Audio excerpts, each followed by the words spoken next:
السلام علیکم ورحمۃ اللہ وبرکاتہ. میں ہوں اظہر نیاز اور پروگرام ہے فہم اقبال. ہمارے ساتھ ہوا کریں گے جی مظفر کاشمیری صاحب. اور بعض اوقات کہتے ہیں کہ نام ہی کافی ہے، تو اقبالیات پہ انہوں نے پی ایچ ڈی کی ہے. ان کا تعارف جو ہے یہ پہلا پروگرام ہے، تعارفی پروگرام ہے جو ان کے تعارف پہ ہوگا. ان کی پی ایچ ڈی کا جو مقالہ ہے اس پہ ہوگا، اور کچھ باتیں کریں گے ہم ایران کی. السلام علیکم سر. وعلیکم السلام. سر کیسے ہیں آپ؟ جی نوازش، بڑی مہربانی. آپ کا مسکراتا ہوا چہرہ جو ہے، اس کے پیچھے کیا راز کیا ہے؟ میرا خیال ہے مسکراہٹ جو ہے نا جی، یہ تو خود ایک نیکی ہے اس جی. میں کچھ لینا دینا نہیں پڑتا، اور مفت میں آپ جو ہے نا ہاں جی، بہت کچھ جو ہے نا وہ دے سکتے تو ہیں. یہ تو کمال کی بات ہے جی. وہ صحیح بات ہے. اور کہتے ہیں کہ جو مسکرا کر جو ہے اپنے دوسرے بھائی کی طرف دیکھنا، یہ بھی ایک نیکی ہے. بالکل. تو کتنا مفت میں اگر ہم نیکیاں سارا دن سمیٹتے رہیں. یہ احسان ایک ہے. جگہ میں دیکھ رہا تھا کہ انہوں نے کہا کہ یار جب تصویر بناتے ہیں آپ، تو کہتا ہے اسمائل تو آپ چند لمحوں کے لیے مسکرا لیتے ہیں، تو آپ سارا دن کیوں نہیں مسکراتے ہیں، ہے نا؟ تو آپ اللہ توفیق دے. اللہ توفیق دے. جی، تو بہت اچھی بات. اچھا، ذرا سا میں تعارف آپ کا جو ہے شروع کرنا چاہتا ہوں. وہ ایک محاورہ ہے کہ پڑھو فارسی بیچو تیل. تو آپ نے تیل تو نہیں بیچا، آپ نے تو پڑھانا شروع کر دیا. ایسا یہ کیوں؟ مجھے اس محاورے کی بات سمجھ میں نہیں آئی. کیا کوئی سازش تھی؟ کیا تھا؟ کیوں ہم کہتے تھے کہ فارسی پڑھنے کوئی والا بات نہیں ہے. تیل بیچے بیچارہ؟ بٹوارے سے پہلے جب ابھی پاکستان جو ہے وہ مستقل ایک ریاست نہیں بنا تھا جی، تو اس وقت جو تھا، جب برطانوی استعمار تھا ہمارے ہاں، جی، تو لوگ روزگار کی خاطر جو ہے وہ ایران میں جاتے تھے. اچھا، وہ تو دبئی ہوگا اس وقت کہ نہیں؟ یقینی طور پر تھا، کیونکہ ایران کے جنوبی علاقے میں وہاں ان کا جو ایک ضلع خوزستان ہے، خوزستان کا دارالخلافہ آبادان ہے. Okay okay. آبادان اور اہواز یہ دو بڑے شہر ہیں خوزستان کے. تو آبادان میں برٹش گورنمنٹ نے وہاں آئل ریفائنری لگائی ہوئی تھی. اچھا. تو ہندوستان سے کچھ لوگ روزگار کے لیے جو تھے وہ آبادان جاتے تھے. اچھی سیلری ملتی تھی؟ یقینی طور پر ملتی تھی، بلکہ ہم تو اس وقت چھوٹے تھے جب کی بات ہے. تو میرا ایک رشتے میں تایا تھے، جی، تو وہ وہاں کرتے تھے. محمد حسین ان کا نام تھا.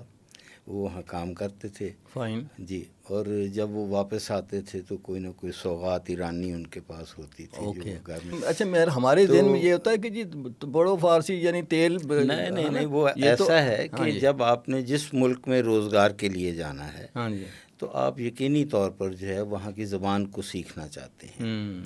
تو جب کہ جو فارسی زبان ہے یہ تو بر صغیر میں بلکہ ہندوستان میں جو ہے ایسٹ انڈیا کمپنی کی آمد سے پہلے یہاں کی سرکاری زبان تھی. جی. تو جو عام جو طریقہ کار تھا ہندوستان میں وہ یہ تھا کہ مسلمانوں کے ہاں جب بھی کوئی بچے کی ولادت ہوتی، جوں ہی وہ ذرا شعور کو پہنچتا، تو جب اس کو مدرسہ بھیجنے کا وقت ہوتا تھا تو اس کو قرآن مجید کے ساتھ جو دوسری کتاب پڑھائی جاتی تھی وہ سعدی کی گلستان ہوتی تھی. واہ. جس سے وہ جو ہے کہ اس کو بہت سارے اخلاقی جو ہے نا اس کی تربیت ہوتی تھی. تو اب فارسی کا وہاں سے آغاز ہو جاتا تھا. لیکن ایک فارسی کتابی فارسی ہوتی ہے، ٹھیک. وہاں تو کتاب کی جو ہے وہ سیکھ لیتے تھے، جیسے یہ بھی چیز جو صرف و نحو ہے اس کا وہ جی. سیکھ لیتے تھے. لیکن جو گفتاری ہے یہ ذرا تھوڑا سا اس سے مختلف ہوتا تھا. اچھا تو جی. پھر لوگ جو وہاں ایران میں جا کر ملازمت کرنا چاہتے تھے، اچھا. تو وہ جا کر وہاں جا کر آئل فیکٹری میں، آئل ریفائنری میں کام کرتے تھے. تو وہ پھر کہتے ہیں یہ بندہ جو ہے اس نے فارسی پڑھی ہے، یہ تیل بیچے گا، ایران میں جائے گا. یہ ایک جو میرے سننے میں آیا ہے، کتابوں میں ایسی باتیں جو اچھا، ہیں یہ نہیں مطلب ہیں. ہاں نہیں، اس کا مطلب تو یہ ہو گیا کہ بھائی اگر فارسی پڑھو گے تو آپ تیل بیچو گے، مذاق نہیں ہے. ہاں نہیں، اسی کا ایک اور دوسرا پہلو میں آپ سے عرض کرتا ہوں کہ ضیاء الحق کے دور میں، جی، اس سے پہلے ہمارے مدارس میں، اسکولوں میں جو ہے، مدارس میں کہہ رہا ہوں، تو یہ تھا کہ 6ٹھی جماعت سے 8ویں جماعت تک یہ 3 سال جو ہیں 3 مضامین جو ہیں وہ ان میں سے ایک آپشنل مضمون جو ہے ایک اختیار کرنا ہوتا تھا آپ نے، اس میں عربی، فارسی اور ڈرائنگ. اچھا ٹھیک ہے. تین زراعت چیزیں. بھی ہمارے علاقے میں زراعت بھی ہوتی تھی ذات. ہاں یہ شاید یہ بھی ہاں جی. تو یہ شہروں میں یہ تین ہاں، تھے، تینوں میں سے آپ نے ایک انتخاب کرنا. ہاں جی. تو جنرل ضیاء صاحب نے وہ ختم کر دیا کام، کیونکہ ان سے پہلے انہی کے دور میں جب ذوالفقار علی بھٹو فارن منسٹر تھے، جی انہوں نے کیا کیا کہ عرب ممالک میں جا کر تو وہاں اپنی لیبر فورس کے لیے عربی پڑھانا شروع کی تھی میرے خیال میں. انہوں نے وہاں نوکریاں تلاش کی. جب وہاں کے لوگوں نے جانا شروع کیا تو انہوں نے عربی جو ہے اس کو سیکھنا شروع کیا، اور فارسی جو تھی اس کو پیچھے دھکیل دیا. تو ہمارے اسکولوں میں تو فارسی اس طرح ختم کر دی، اور عربی جو ہے اس کو لگا دی. اور جس طرح عربی سیکھ کر لوگ جو ہیں وہ جاتے تھے یہ امارات میں یا اور عرب ملکوں میں، اسی طرح اس زمانے میں جب یہ تھا کہ فارسی پڑھو اور بیچو تیل، اس وقت لوگ فارسی سیکھ کر ایران جا کر جو ہے وہ بعد میں عربی پڑھو اور بیچو تیل. پھر عربی پڑھو اور اچھا یہ ایک زمانہ تھا کہ پورے ہند و پاک میں فارسی ہی ہوتی تھی. جی یقینی ہے نا، مطلب بہادر شاہ ظفر کا زمانہ دیکھے، غالب کا زمانہ، یعنی اردو سے پہلے یہ جو مغلوں کی جو تھی، جو بادشاہ کی وہ کہتے ہیں زبان ہوتی ہے، وہی عوام کی زبان ہوتی ہے. جب ہم بادشاہ کی زبان کا ذکر کرتے ہیں تو جو فارسی زبان ہے اس کو ہم مختلف ناموں سے جو ہے وہ یاد کرتے ہیں. جس وقت ہم اردو کی بات کرتے ہیں تو جو اردو جو ہے یہ ایک زمانے میں اسے ہندی جو ہے کہا جاتا تھا، اردو زبان کو. ریختہ بھی پہلے کہا گیا. میں یہی عرض کرنے والا ہوں. سوری. تو چونکہ ہندی جو اصل ہے اس کی جو تحریر ہے، اس کے جو الف با ہیں وہ دیوناگری میں ہیں. جی. تو علامہ نے جس وقت شعر کہنے شروع کیے تو علامہ نے فارسی زبان میں شاعری جب کرنا شروع کی تو وہ کہنے لگی کہ گرچ ہندی در عذوبت شکر است، طرز گفتاری دری شیرین تر است. یعنی اگرچہ جو ہے ہندی جو ہے زبان وہ تو بڑی میٹھی ہے، لیکن جو فارسی زبان ہے یہ اس سے بھی زیادہ میٹھی ہے. کیا کہنا. اس میں جو لفظ علامہ نے استعمال کیے، عذوبت کا لفظ استعمال کیا، زال سے ہے. عذوبت کے معنی ہے مٹھاس. اوکے. اور یہی عذوبت اگر ہم زے سے لکھ دیں زال کی بجائے تو یہ بیچلر ہوڈ ہو جائے گا، کنوارپن ہو جاتا ہے. ہاں جی وہ بھی. تو یہ جو پہلے اردو ہندی تھی، ہندی سے پھر ریختہ ہوئی، ریختہ سے پھر جا کے جو ہے یہ اردو اس کو نام دیا گیا. اسی طرح جو فارسی زبان ہے، چونکہ آپ نے دربار کا ذکر کیا اس لیے میں یہ گزارش کر رہا ہوں پلیز. تو فارسی زبان کو فارسی دری آج بھی کہا جاتا ہے. اچھا، دری سے مراد دربار سے متعلق. زندہ باد. آپ نے فوری طور پر یہ آپ نے بھانپ لیا. تو آج بھی جو فارسی افغانستان میں بولی جاتی ہے تو اسے فارسی دری کہتے ہیں. جی. ہماری یونیورسٹیز میں بخصوص نمل یونیورسٹی میں جو کہ بنیادی طور پر زبانوں کی ایک درسگاہ تھی، تو وہاں جو دو طریقے کی فارسی کے اساتذہ موجود ہیں. فارسی دری کے اساتذہ علیحدہ ہیں اور فارسی نو کے جو استاد ہیں وہ علیحدہ ہیں. اچھا، ایران میں اس وقت فارسی نو بولی جاتی ہے. یہ فارسی نو ہے. فارسی کے 3 مختلف ادوار ہیں جس میں ہم اس کو علیحدہ علیحدہ اس کو کر سکتے ہیں. سب سے پہلا جو دور ہے اس کو ہم فارسی باستان بولتے ہیں. باستان سے مراد ہے قدیم. اوکے. فارسی باستان جو ہے یہ زرتشت کے زمانے کی ہے.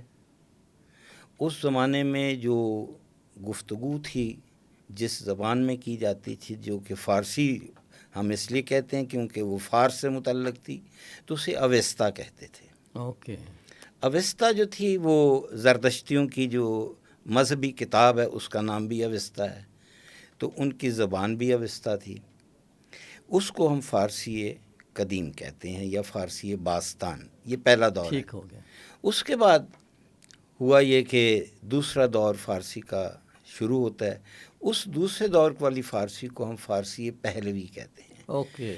پہلا جو تھا وہ ایک جو ان کا سارا کلچر تو خیر ان کا رہا، لیکن ان کی زبان جو تھی وہ یونانیوں نے آ کر جو تھی وہ تقریباً ختم کر دی۔ اسکندر مقدونی کے جب حملے ہوئے تو اس کے بعد پھر اشکانی دور یہاں شروع ہوا، تو وہ یہ تھا کہ دوسرا دور شروع ہوا۔ اس کو ہم فارسی میانے بولتے ہیں، میانے یعنی مڈل پرشین، یہ درمیانی دور ہے۔ یہ فارسی جو ہے اسے پہلوی بھی کہا جاتا ہے۔ تو پہلوی جو ہے یہ پہلوا در حقیقت چند علاقے مل کر تو اس کو وہ پہلو کہتے تھے، اس لیے پہلوی کہنے لگے۔ یہ نہیں کہ وہ پہلوی بادشاہ وہ ادھر کا ہوگا، اس سے کوئی تعلق نہیں تھا جی، یا اس بادشاہ کا بھی اس علاقے سے کوئی تعلق نہیں تھا۔ اسی طرح میں ایک چھوٹا سا ایک شعر بتاتا ہوں۔ حضرت مولانا روم کی جو کتاب ہے مثنوی معنوی، تو کہتے ہیں کہ کیونکہ حضرت عبد الرحمن محمد جامی جو تھے، کیا بات، جو کہ اپنے زمانے کے بہترین نعت گو شاعر ہیں، کمال جی، انہیں خاتم الشعراء بھی کہا جاتا ہے۔ تو آپ نے جب مثنوی کو پڑھا تو مثنوی کے بارے میں انہوں نے جو اپنی رائے دی تو وہ یہ تھی کہ مثنوی معنوی مولوی، کئی اس کو اس طرح بھی کہتے ہیں مثنوی مولوی معنوی، ہست قرآن در زبان پہلوی۔ تو یہ زبان پہلوی فارسی ہے، فارسی جی، تو یہ وہ فارسی ہے جس کو ہم مڈل پرشین کہتے ہیں۔ ٹھیک ہو گیا۔ تو یہ اس کا خط بھی مختلف تھا، جس طرح اوستا کا خط مختلف تھا۔ نہیں نستعلی کبھی تک وجود میں ہی نہیں آیا تھا، اس کے بالکل اس کے واول ڈفرینٹ ہیں، اس کی الف با جو ہے وہ مختلف تھی۔ ٹھیک، لہٰذا فارسی کا دور تب تک رہا، فارسی میانہ جو کہ پہلوی ہے، جب تک کہ اسلام کا ایران میں ظہور نہیں ہوا۔ اچھا، جب عربوں نے ایران پر حملہ کیا، یہ آ گئے، تو عربی نے اس فارسی ویسے تو ایران کو اپنے آپ نے خراب کیا، کیونکہ حضور پاک صلی اللہ علیہ وسلم کی جو پیش گوئی تھی اسی وجہ سے وہ جو ایران کے ٹکڑے ہوئے اور اس کے بیٹے نے اپنے باپ کو قتل کیا، جو وہ تھا حضور کے زمانے سے، تو اس کے بعد رومنز وغیرہ کی فتح ہو گئی ہے اور اس کے اوپر ایسا ہے۔ وہ آپ اگر جس بہت پیچھے چلا گیا شاہنامہ فردوسی کا جب آپ مطالعہ کرتے ہیں جی، آج بھی ایران کے اندر ایک شہر ہے جس کا نام ہمدان ہے جی، اور اس کے قریب ہی جو ہے ایک جگہ نقش رستم ہے۔ نقش رستم جو ہے پہاڑوں کے اوپر جو ہے کارونگ کر کے انہوں نے وہ تصاویر بنائی ہوئی ہیں جس میں سلطنت روم کا بادشاہ جو والرین تھا جی، اس کی جو ایرانی شہنشاہ کے ساتھ جو ہے جب جنگ ہوئی تو وہ روم کو شکست ہوئی تھی جی، تو وہ ان کے آگے نیائش کر رہا ہے، جھکا ہوا ہے۔ اچھا، تو وہ آج بھی وہ نقش رستم جو ہے وہ آثار قدیمہ، دوسرا نقش نہیں آیا ہوگا جہاں وہ نہیں، دوسرا نقش جو ہے ایران کا ایک مشہور شہر جو اصفہان ہے جی، تو اصفہان کے بارے میں معروف ہے کہ وہ کہتے ہیں کہ اصفہان نقش جہان۔ اچھا، لیکن ایران ہی کا ایک صوبہ خراسان ہے، بہت ہی قدیمی صوبہ ہے۔ صوبہ خراسان کی ایک خصوصیت جو ہے وہ یہ ہے کہ وہاں اہل تشیع کے 8ویں امام حضرت علی رضا جو کہ حضرت موسیٰ کاظم کے برخوردار تھے جی، تو ان کی شہادت وہاں ہوئی، اس لیے اس جگہ کو مشہد کہا گیا۔ اچھا، شہادت کی جگہ، تو مشہد مقدس۔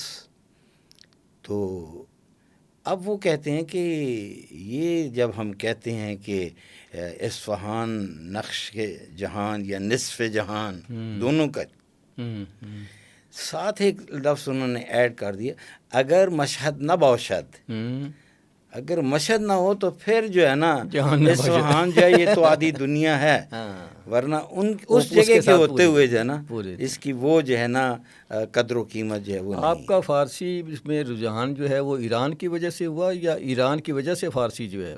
نہیں، ایسی کوئی بات نہیں ہے۔ آپ ایران میں کافی عرصہ گزارا؟ میں جس وقت میں میٹرک پاس کر چکا تھا تو میرے والد خدا نے رحمت فرمائے، آمین، تو وہ ثنا خان رسول تھے، ماشاءاللہ۔ تو جہاں وہ جاتے تھے مجھے بھی اپنی محافل میں ساتھ لے کر جاتے تھے. تو لاہور میں آج بھی وہاں ایک بڑا ایک اہم مزار ہے شاہ محمد غوث. جی. دہلی گیٹ کے بالکل سامنے جو ہے یہ خانقاہ موجود ہے. تو حضرت عبد القادر گیلانی کی اولاد میں سے ہیں وہ. تو وہاں جو ایک پیر خانہ تھا. اچھا. اور پیر صاحب پشاور سے آتے تھے. ٹھیک.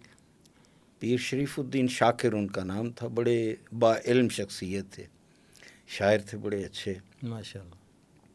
تو ان کی محفل میں جو ہے فارسی غزلیات پڑھی جاتی تھی. واہ. تو میں جب وہاں والد صاحب مجھے لے گئے تو وہاں مجھے انہوں نے فارسی تھما دی کہ بھئی یہ غزل بھئی بیٹا آپ نے پڑھنی ہے یہاں. تو ہم نے پڑھی. ٹھیک. آج بھی احساس ہوتا ہے کہ وہ کیا دور تھا کہ لوگ مجھے داد دے رہے ہیں اور میں غلط پڑھ رہا ہوں. یہ تو بعد میں پتہ چلا کہ بھئی میں تو غلط پڑھ رہا تھا. کیونکہ ایک شعر تھا اس کا جو میں غلط پڑھتا رہا. آپ نے پی ایچ ڈی کے لیے اقبال کا انتخاب کیوں کیا؟ پہلے ایم فل بھی اقبالیات میں ہے. وہ تو میری ایم اے پرشین میں ہے. اچھا, وہ تو پھر سلسلہ چل ہی رہا تھا تو پھر اس اس کے بعد یہ ہے کہ فارسی جو ہے اس میں چونکہ علامہ اقبال یونیورسٹی جو تھی تو وہاں تھا. ایک زمانے میں نے بی اے یہاں سے کیا تھا, پھر ایم اے پنجاب یونیورسٹی سے کیا. اب وہ سارے اساتذہ جانے والے تھے. مجھے نمل والے کہتے تھے کہ کشمیری صاحب آپ ہمارے پاس آ جائیں, کیونکہ میں گزشتہ کوئی 24 سال سے ایران کا جو راول پنڈی میں خانہ فرہنگ ایران ہے, میں وہاں فارسی پڑھاتا ہوں. اوکے. آپ سناتے بھی ہیں فارسی؟ جی, میں مصنوعی خوانی. مصنوعی خوانی. جی, مصنوعی خوانی وہ ایک علیحدہ سلسلہ وہ گزشتہ 8 سال سے جاری ہے. اوکے. ہمارا اقبال خوانی کی تیسری محفل ہے, تو جس کی ابتدا ہم نے علامہ اقبال کی کتاب جو جاوید نامے ہے اس سے آغاز کی ہے. ٹھیک ہو گیا. اچھا, آپ اس کو پڑھ کے سناتے ہیں, ساتھ تشریح بھی ہوتی ہے اس کی, یا کیا یا گفتگو ہوتی ہے کیا؟ اس کا جو طریقہ کار ہے وہ یہ ہے کہ جو کچھ ہم نے پڑھنا ہوتا ہے وہ پیج جو ہے وہ حاضرین شرکاء کے اندر تقسیم کر دیا جاتا ہے. ٹھیک ہو گیا. ان کے ہاتھ میں وہ ایک پیج پہنچ جاتا ہے. ٹھیک. اب جس شعر کو میں پڑھتا ہوں پھر اس شعر کے جو مشکل الفاظ ہیں یا ان الفاظ کا تجزیہ و تحلیل جو ہے وہ ان کو پیش کیا جاتا ہے. ٹھیک ہو گیا. اس کے لیے وائٹ بورڈ ساتھ موجود ہے. خالی زبانی کا بات نہیں ہوتی, لکھ کر بھی ہوتا ہے.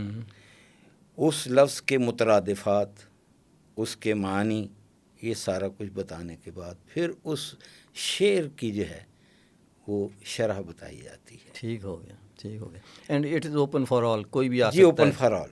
پھر جب اس کے بعد آپ کئی دفعہ اس کے اندر قرآنی تلمیحات ہیں, جس آیت کی طرف تلمیح ہے اس آیت جو ہے اس کا ترجمہ, اس کا حوالہ, اور اگر اس میں کوئی تفسیر کی ضرورت ہے تو وہ سارا کچھ ساتھ بیان کیا جاتا ہے. اچھا, میں نے سنا ہے کہ پی ایچ ڈی آپ نے اپنی بیگم کی وجہ سے کی. یہ تو آپ کو پتہ نہیں کیسے پتہ چل گیا. بس اصل میں میرے 2 بیٹیاں دونوں پی ایچ ڈی ہیں. ماشاء اللہ. کس سبجیکٹ میں؟ وہ ایجوکیشن میں. اچھا, ایجوکیشن. تو دوسری نے جو ایجوکیشن میں پی ایچ ڈی کی اس نے تھوڑی سی اس میں امینڈمنٹ ہے, اور وہ ہے ایجوکیشنل انٹرپرینیورشپ. جی, فرسٹ کلاس. جی ہاں, کہ اس نے کہا خالی ایجوکیشن جو اب آہستہ آہستہ کچھ اس میں جو ہے ورائٹی ہونی چاہیے. ٹھیک ہو گیا. تو اس نے ملائیشیا سے کیا ہے. جی. اور وہ نمل میں استاد ہے, پڑھاتی ہے. پہلے والی بھی نمل میں ہی پڑھتی تھی, یہیں سے وہ پی ایچ ڈی کر کے وہ پھر وہاں چلی گئی. اب ایک میرا متبنہ ہے, متبنہ تو نہیں بلکہ جس سے ہم کہتے ہیں میرے بچوں کا رضائی بھائی اور میرا سگا بھتیجا. ماشاء اللہ. تو وہ بھی میرے گھر رہتا تھا, پڑھتا تھا میں ہمارے پاس. تو بہت لائق بچہ ہے. تو اس نے آکسفورڈ سے پی ایچ ڈی کی ہے. اچھا, ماشاء اللہ. اب ہم 3 PhD تھے ایک گھر میں ہو گئے آپ کے بغیر. اب میری بیگم کہتی تھی کہ یہ بڑی عجیب سی بات ہے کہ تم کیوں رہ گئے ہو, تمہیں بھی یہ کام کرنا چاہیے. تو دوسرا یہ تھا کہ میرے شاگرد ہیں وہ PhD ہو گئے. وہ PhD ہو گئے. PhD کی میں کلاس بھی لیتا تھا, جو فارسی کے ان کے سبجیکٹ ہوتے تھے, ٹھیک ہو گیا. میں انہیں پڑھاتا بھی تھا. پھر اہل ایران جو ہیں انہوں نے کبھی بھی مجھے جب بھی ایڈریس کیا تو آگے دکتر کہتے تھے. اوکے. تو میں جب انہیں کہتا تھا کہ دیکھیں میں ڈاکٹر نہیں ہوں, آپ کی مہربانی, میں مریض ہوں, میں مریض ہوں, میں تو ایک عام شخص ہوں, ڈاکٹر نہیں تو آپ ہوں. مجھے کیوں ڈاکٹر کہہ رہے ہیں؟ تو کہتے نہیں آگے دکتر شما دکتر ساز ہستی, تم تو ڈاکٹر بنانے والوں میں سے ہو, تو آپ کیوں نہیں ہیں ڈاکٹر؟ تو پھر یہ ہے کہ مجھے بیگم کی ہمت افزائی سے جو ہے میں نے کر لیا. اب جب میں ڈاکٹر بن گیا تو اب بیگم کہتی تم مصروف اتنے کیوں ہو گئے؟ یہ تو ہے. اچھا, آپ کے جو ڈاکٹریٹ کی ڈگری ہے, میں آخری موضوع سمجھے ہمارا آج کا یہ ہے, اس کا کچھ بریف دیں کہ آپ نے کس موضوع پہ کی اور کیا تھا اور کیا نتیجہ؟ ایسا ہے کہ میں ایک کانفرنس میں شرکت کے لیے تہران میں تھا. ٹھیک. اور یہ 2014 سے پہلے کی بات ہے, میرا خیال ہے 2012 ہوگا یا یہ ہے کہ 13 ہوگا. اور اس وقت میں اپنا MPhil میں داخلہ لے چکا تھا. ٹھیک. تہران میں میرے ایک عزیز ہیں, ایرانی ہیں, بہت اچھے استاد ہیں, ڈاکٹر نعمت اللہ ایران زادہ. ٹھیک. ڈاکٹر نعمت اللہ ایران زادہ صاحب نے مجھے ایک کتاب دی, کہنے لگے کہ کشمیری آپ جا رہے ہیں وہاں پاکستان, تو یہ آپ ہی کی یونیورسٹی میں ہے, کیونکہ خانہ فرہنگ کے علاوہ اسلامک انٹرنیشنل یونیورسٹی میں بھی وزٹنگ پروفیسر ہوں, اور وہاں تقریباً 18 سال سے میں ہوں. جی ماشاء اللہ. اور اب وہاں جو ہے ہمارے پاس ایک شاگرد بھی نہیں ہے. ارے اب ختم ہو, شعبہ بالکل زیرو ہو گیا. اوکے. تو یہ ہے کہ جناب مجھے کہنے لگے وہ ڈاکٹر ایران زادہ صاحب کہ یہ کتاب جو ہے نا, یہ آپ نے فلاں ایک استاد ہیں, ان کا نام ہے استاد نور جمعہ, یہ ان کو دے دیں. کہا ٹھیک ہے. میں واپس آیا, کیوں ان کا شعبہ بھی ساتھ ہی, عربک شعبہ تھا ہمارے ساتھ ہی تھا. تو ڈاکٹر جمعہ صاحب سے ملے, تو میں نے کبھی ڈاکٹر ایران زادہ نے سلام بھیجا, کہتا تو کتاب بھی دی ہوگی. کتاب دی ہے. تو وہ جو کتاب انہوں نے دی اس کا عنوان تھا قرآن اور مثنوی. اچھا. مولانا روم کی. اور وہ کتاب لکھی ہوئی تھی جناب بہاؤالدین خرم شاہی کی. تو اس کتاب میں جو تحقیق تھی وہ یہ تھی کہ مثنوی مولانا روم میں جو ہے کتنے اشعار ہیں یا کون کون سے ایسے اشعار ہیں جس میں کسی قرآنی آیت کی تلمیح موجود ہے. واہ.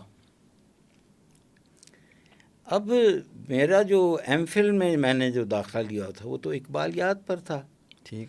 تو جس وقت میں نے اقبال کو پڑھا تو اس میں جو بنیادی طور پر جو چیز دیکھی کہ علامہ کا ابتدا سے لے کر آخر تک جو ہے وہ قرآن سے منسلک رہے, اس سے کبھی بھی دور نہیں رہے, بلکہ انہوں نے تو کہا کہ گر تمی خواہی مسلمان زیستن کیا کہنے, نیس ممکن جز بے قرآن زیستن, اگر تو جو ہے اچھی زندگی گزارنا چاہتا ہے تو قرآن کے بغیر یہ ممکن نہیں ہے. تو یہ میں نے دیکھا کہ میں جو پڑھ رہا ہوں MPhil کو میں نے سٹارٹ کی ہے, تو یہ مولانا روم کے ساتھ قرآن کا نام ہے, اور علامہ کے ساتھ بھی جو ہے, علامہ پر اس وقت بہت ساری کتابیں لکھی جا چکی تھیں. غلام مصطفیٰ خان کی جو کتاب ہے قرآن اور اقبال, بڑی ایک مستند حوالہ ہے وہ. اس کے علاوہ ہندوستان سے بھی کچھ کتابیں ہیں. تو وہ میں نے کہا کہ یہ مضمون بہت اچھا ہے, ایک ایسا ٹاپک رہے گا میرا MPhil کے لیے کہ مولانا روم اور علامہ اقبال کی قرآن فہمی. اوکے. تو وہ ہم نے جناب اپنے MPhil کے لیے جو تھیسس کا عنوان تھا وہ تھا کہ مولانا روم اور علامہ اقبال کی قرآن فہمی. جی. لیکن علامہ اقبال جو تھے ان کا کلام جو ہے ان کو ہم 2 حصوں میں تقسیم کرتے ہیں. ایک حصہ ہے اردو, دوسرا فارسی ہے. ٹھیک. فارسی میں ان کا جو کلام ہے وہ اردو سے کہیں زیادہ ہے. تو جو ابتدا کی گئی وہ یہ تھی کہ مولانا روم کی مثنوی معنوی، مولانا روم کی جو مثنوی ہے اس میں 26,600 اشعار ہیں. ٹھیک. وہ 6 مختلف دفاتر پر مشتمل ہے، یعنی 6 اس کی والیومز ہیں. 6 والیوم. ٹھیک. اور 26,600 اس کے اشعار ہیں. علامہ اقبال کا جو کلیات اردو ہے وہ انتخاب کر لیا گیا. ٹھیک. کہ کلیات اردو میں جو ہے جتنے بھی اشعار ہیں اول سے آخر تک، اس میں آخری جو علامہ کی کتاب جو کہ ان کی وفات کے بعد شائع ہوئی، ارمغان حجاز، وہ آدھی کتاب ہے. آدھی فارسی میں ہے، آدھی اردو میں. اس کا وہ آدھا حصہ جو ہے وہ بھی میرے ایم فل کے تھیسس کا حصہ تھا. تو الحمدللہ وہ ہم نے مکمل کیا. اور اس میں جو کام ہم نے یہ کیا کہ مولانا روم کی مثنوی معنوی کے وہ اشعار جن میں قرآنی تلمیحات موجود ہیں، اور علامہ اقبال کے کلیات اقبال اردو کے جن اشعار میں قرآنی تلمیحات یا کوئی بھی اشارہ ہے، ان کو سب کو اکٹھا کیا. ٹھیک. اکٹھا کرنے کے بعد ان کی جو آیات تھیں ان میں سے مشترک آیات جو تھیں ان کی تخریج کی گئی. مثلا فرض کریں کہ ہم وَاعْتَصِمُوا بِحَبْلِ اللَّهِ جَمِيعًا، یہ ایک چھوٹی سی آیت ہے. تو اسی آیت کو مولانا روم نے اپنے شعر میں کس طرح بیان کیا ہے، علامہ نے کس طرح بیان کیا ہے. ٹھیک. ہم نے ان کو یکجا کرنا تھا، ان کو یکجا کر لیا. لیکن بات یہاں ختم نہیں ہوئی تھی. آپ جس وقت مثنوی معنوی مولانا روم کا مطالعہ کریں یا آپ علامہ اقبال کے کلیات اقبال کا مطالعہ کریں، فرض کریں کہ قرآن حکیم کی پہلی جو سورہ ہے سورہ فاتحہ، جسے ہم سورہ حمد بھی کہتے ہیں، اس کے 7 مثانی بھی اسے کہا جاتا ہے. تو آپ نے اس کی 7 آیات میں سے پہلی آیت، دوسری آیت، تیسری آیت، تو یہ آپ کو کسی بھی ایک ہی جگہ تو ایک صفحے پر تو یہ نہیں ملیں گی. ٹھیک. ممکن ہے کہ آیت پہلی جو ہے وہ آپ کو جو ہے وہ 6 دفتر میں مل رہی ہے، الحمد کی دوسری آیت جو ہے وہ آپ کو 4 میں مل رہی ہے، 7ویں جو آیت ہے وہ آپ کو جو ہے پہلے دفتر میں مل رہی ہے. لیکن اب وہ ساری اکٹھی تو ہو گئیں. پھر ہم نے یہ کیا کیا کہ وہ تمام جو صورتوں کی آیات تھی ان کو یکجا کیا. تمام صورتوں کو قرآنی ترتیب تلاوت میں کیا. ہر صورت کی جو آیات تھی ان کو اس کی جو ترتیب سورہ کی ترتیب سی اس میں دیا گیا. یہ وہ کام ہے جو کہ کسی نے نہیں کیا ہوا تھا ایران میں بھی یا ہمارے پاکستان میں. ٹھیک. کیونکہ آپ جب بھی مطالعہ کریں گے دونوں مرید اور مرشد کا، کیونکہ علامہ نے ساری عمر مولانا روم کو اپنا مرشد کہا، تو دونوں کے جو کلام میں قرآنی آیات ہیں وہ اس طرح بکھری پڑی ہیں کہ آپ کو ایک جگہ نہیں ملیں گی. لیکن ان کو یکجا کرنا، صورتوں کو جو ہے وہ علیحدہ دے کر ایک ترتیب دینا، اور ہر صورت کی آیت کو بھی ترتیب دی، یہ ہمارے تھیسس کا حصہ تھا. اس میں ہم نے کام کر دیا. الحمدللہ جب ایم فل ختم ہوا تو باری آ گئی پی ایچ ڈی کی. جب پی ایچ ڈی کی باری آئی تو پھر میں نے اپنا جو فیلڈ تھا اس سے باہر جانے کی کوشش نہیں کی، کیونکہ میرے پاس ابھی بہت سارا کام باقی تھا. تو میں نے اپنے طور پر یہاں سوچا کہ مولانا روم جو تھے ان کے چونکہ 2 مجموعے شعری مجموعے ہیں، ایک ہے مثنوی معنوی اور دوسرا ہے کلیات شمس تبریزی. جی. کلیات شمس تبریزی میں 50,000 اشعار ہیں. ماشاءاللہ.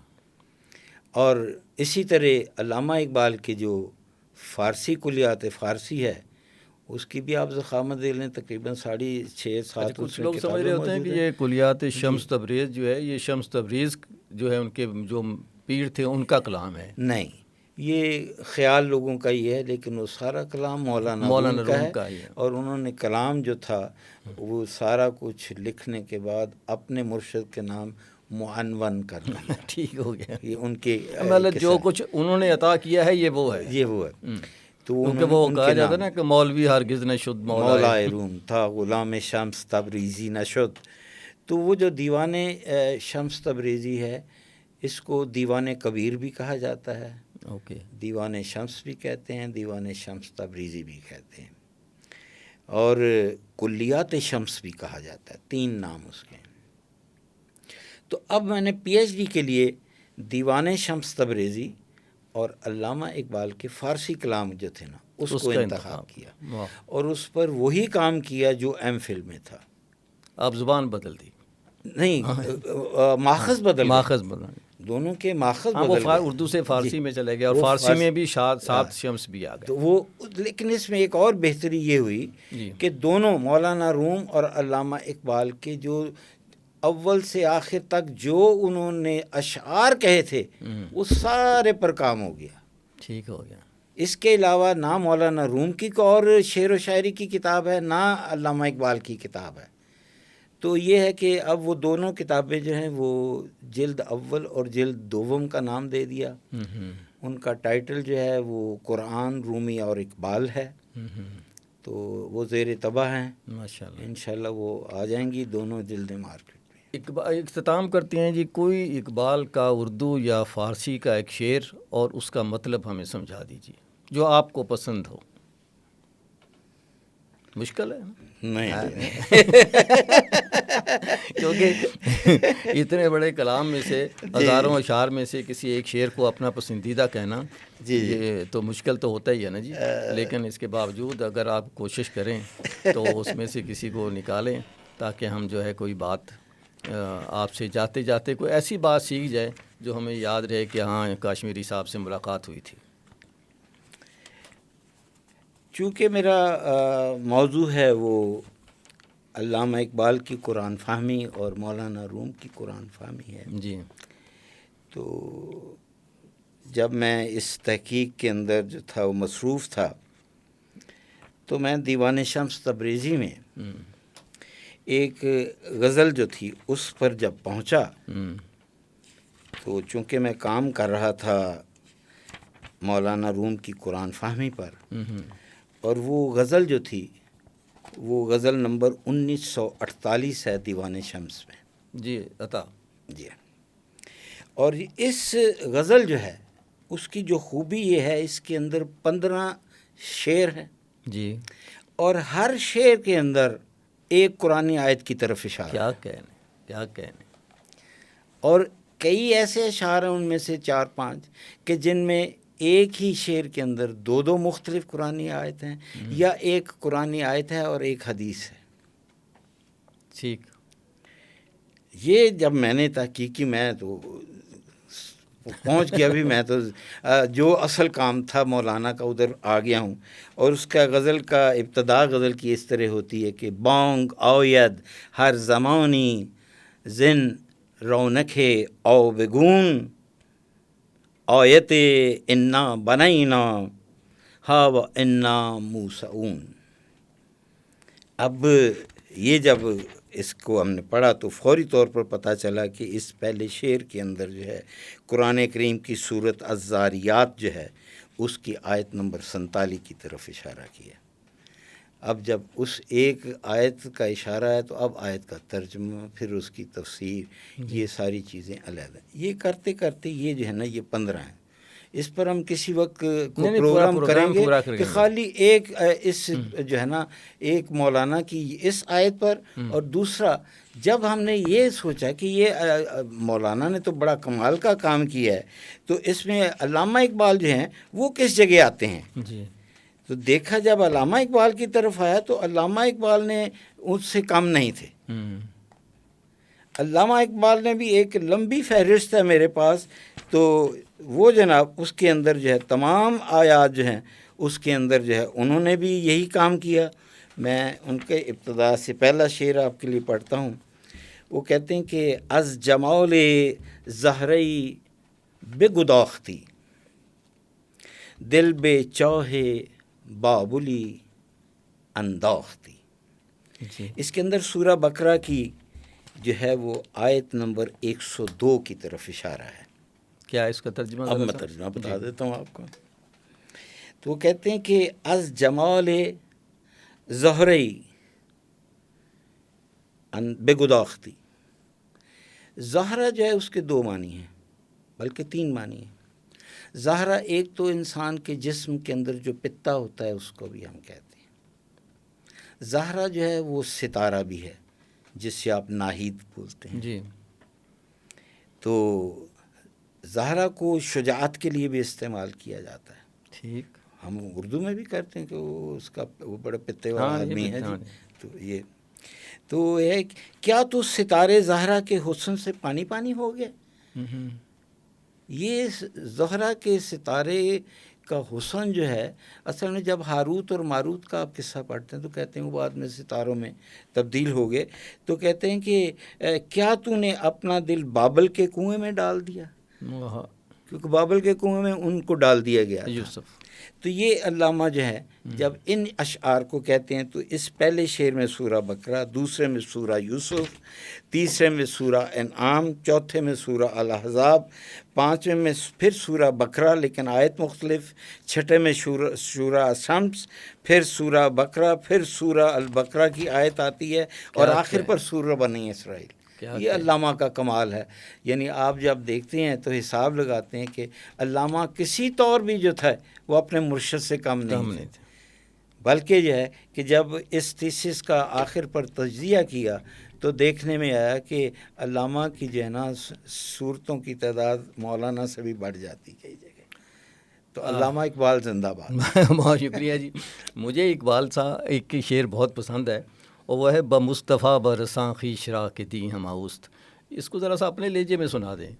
یاد ہے آپ کو؟ جی بالکل. بے مصطفیٰ و بے رسان، بے مصطفیٰ بے رسان، تو کوشش کر کہ اپنے آپ کو حضرت محمد صلی اللہ علیہ وآلہ وسلم تک، ان کی خدمت تک پہنچا. یعنی مقصد یہ ہے کہ تمہارا ہر عمل جو ہے وہ ان کے عمل تک ہو، ان کی پیروی کر، ان کی سنت جو ہے اس پر تم نے عمل کرنا ہے. بے مصطفیٰ بے رسان، رسان جو ہے یہ رسیدن سے ہے، پہنچنے سے ہے. اپنے آپ کو ان کی خدمت میں پہنچا کہ دین ہمیں، اس دین سارا کچھ وہی، ہمیں جو کچھ ملا ہے اللہ تعالیٰ کی باتیں ان کے جو ہے نا وہ تو ان سے ملے. وہ کرنا ہم کس کام کے تھے، ہمیں تو کچھ بھی نہیں آتا تھا. اگر بے او نہ رسیدی، اگر تو ان تک نہیں پہنچا تمام بو لہبی، تو پھر وہ ابو لہب والا قصہ ہو جائے گا. یہ شعر انہوں نے جو ہے وہ اپنے ارمغان حجاز کے آخر میں جو ہے یہ وہاں دیا ہے. جزاک بہت شکریہ جی. آج آپ سے گفتگو وقت کا پتہ ہی نہیں چلا. مجھے نہیں معلوم کہ کتنے منٹ ہو گیا. مجھے بھی نہیں پتا. آج کی گفتگو کو سامعین و حاضرین یہیں ختم کرتے ہیں اور انشاءاللہ یہ پروگرام لے کر پھر ہم آپ کی خدمت میں حاضر ہوں گے. کشمیری صاحب بہت شکریہ. جزاک اللہ. اللہ تعالیٰ آپ کو آسانی عطا فرمائے. بڑی مہربانی.